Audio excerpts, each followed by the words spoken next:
التراس الاهلي بشبابه، هم كانوا طول عمرهم يعني في الثوره هو الصف الاول والمتاريس بتاعه الثوره بتاعتنا يعني، فاكيد حاجه محزنه نوع منهم شباب النهارده زي الفل يعني يتاخدوا غدر بالطريقه دي. احنا النهارده 1 فبراير ذكرى خطاب الرئيس من سنه المخلوع حسني مبارك لما قال انا او الفوضى، والظاهر ان احنا يعني لسه في نفس المكان واللي حكينا لسه ما اتغيرش وما اتغيرش باسلوبه، لان حصل جلسه في مجلس الشعب كان فيها وزير الداخليه بيتكلم عن اهميه قانون الطوارئ، وان قانون الطوارئ محتاجينه طبعا في الوقت اللي احنا فيه في الامن، يعني الانفلات الامني اللي موجود في مصر، وكان بيأكد عليه زي ما يكون بيتحزن وبيتحسر ان هيحصل الغاء لقانون الطوارئ. فالنهارده زي ما تكون رساله برضو بتقول يا احنا يا الفوضى، ان يحصل كميه تطوير مسلح في اليومين اللي فاتوا دول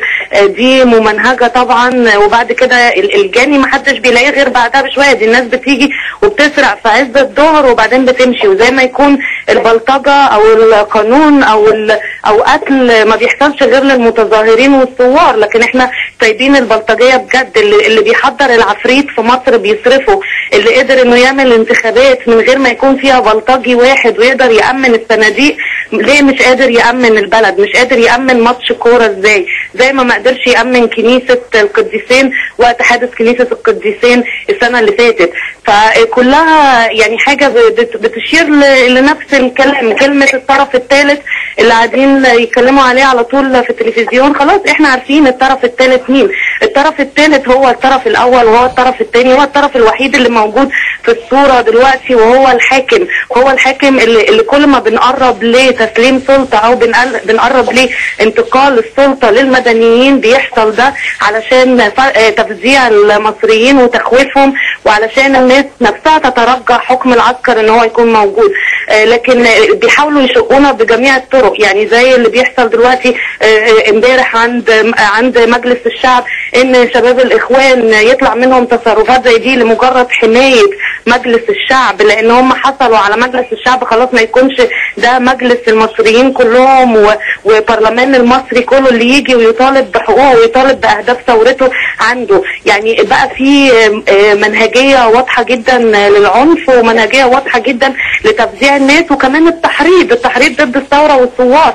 لسه شوبير طالع على برنامج تلفزيوني في مصر بيحرض ضد علاء عبد الفتاح، بيحرض ضد زياد العليمي، ضد باسم كامل، ضد نواب من الثوار وثوار من خارج البرلمان، زي ما يكونوا هم اللي مسؤولين عن ده.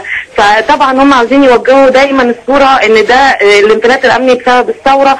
ازاي يكون الانفلات الامني بسبب الثورة؟ الثورة ما بتحكمش عشان تكون هي السبب في ده، اللي بيحكم واللي موجود واللي المفروض يكون هو اللي مباشر الامن في مصر هي وزارة الداخلية، وزير الداخلية ووزير الدفاع دلوقتي هو نفسه، لان هو اللي المفروض موجود في المرحلة الانتقالية دي. فكويس ان طلب النواب بتوع الحزب المصري الديمقراطي الاجتماعي واستجاب الباقي في مجلس الشعب ان يحصل بكرة جلسة طارئة، ونواب الحزب ده هيطالبوا ان هم يجي وزير الدفاع يعني طنطاوي يجي عن صفته كوزير دفاع، ويجي وزير الداخلية.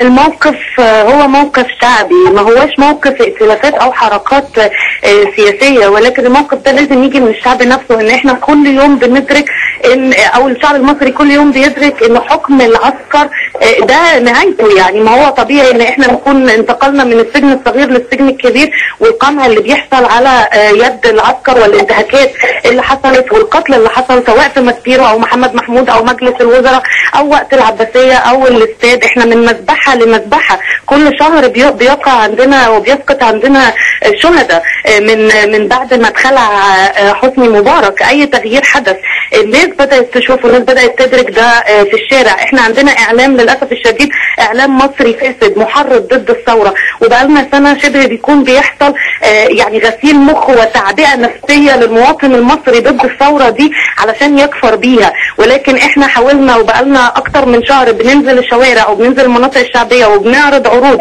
كاذبون لكذب وانتهاكات المجلس العسكري، والناس بدات تدرك ان احنا الاعلام البديل وان صوتنا لازم يطلع، هيحصل ان المصري بيشوف الحقيقه، واللي مش مقتنع بيروح ويدور على الحقيقه وبيكتشفها. ياما اتقال دول عملاء ودول بيقبضوا وبياكلوا كنتاكي وبيقبضوا اليورو وبيقبضوا كذا وكذا، ولكن اللي بيقرب من الثوار وبيشوف النقاء والطهاره ان سائر الحق لغايه دلوقتي ما كانش عمره هدفه منصب ولا هدفه مكان ولا دخول برلمان ولا وزاره ولا اي شيء من ده، بل بالعكس. ومنهم كتير قوي من الالتراس اللي سقطوا النهارده، دي الناس اللي كانت موجوده وحمتنا من سنه في موقعة الجمل. في موقعة الجمل من سنه اكبر عدد من الشهداء سقط من وايت نايتس الزمالك والتراس اهلاوي. يبقى الشعب بدا يدرك يوميا الثوره ما هياش يوم، الثوره حاله مستمره، الثوره من جوه كل مكان، ما هياش ميدان، هي جوه كل مصنع وجوه كل بيت وجوه كل مكان عاوز يتغير ومؤسسه لازم تتطهر.